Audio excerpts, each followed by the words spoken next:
Anche in Sicilia è partita l'indagine di sieroprevalenza sul coronavirus. Il Ministero della Salute e l'Istat, in collaborazione con le regioni e la Croce Rossa Italiana, hanno avviato un'indagine di sieroprevalenza dell'infezione da virus SARS-CoV-2, o meglio conosciuto come Covid-19, per capire quante persone nel nostro paese abbiano sviluppato gli anticorpi al nuovo coronavirus anche in assenza di sintomi. Il test verrà eseguito in tutta Italia su un campione di 150.000 persone residenti in 2.000 comuni, distribuite per sesso, attività e classi di età. Gli esiti dell'indagine, diffusi in forma anonima e aggregata, potranno essere utilizzati anche per altri studi scientifici e per l'analisi comparata con altri paesi d'Europa.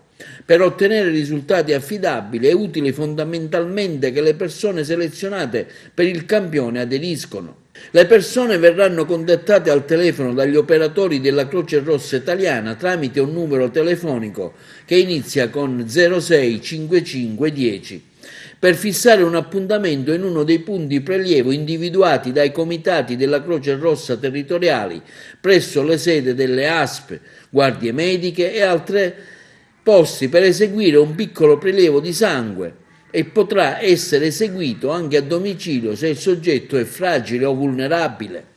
La Regione, tramite le aziende sanitarie provinciali, comunicherà l'esito dell'esame a ciascun partecipante residente nel territorio.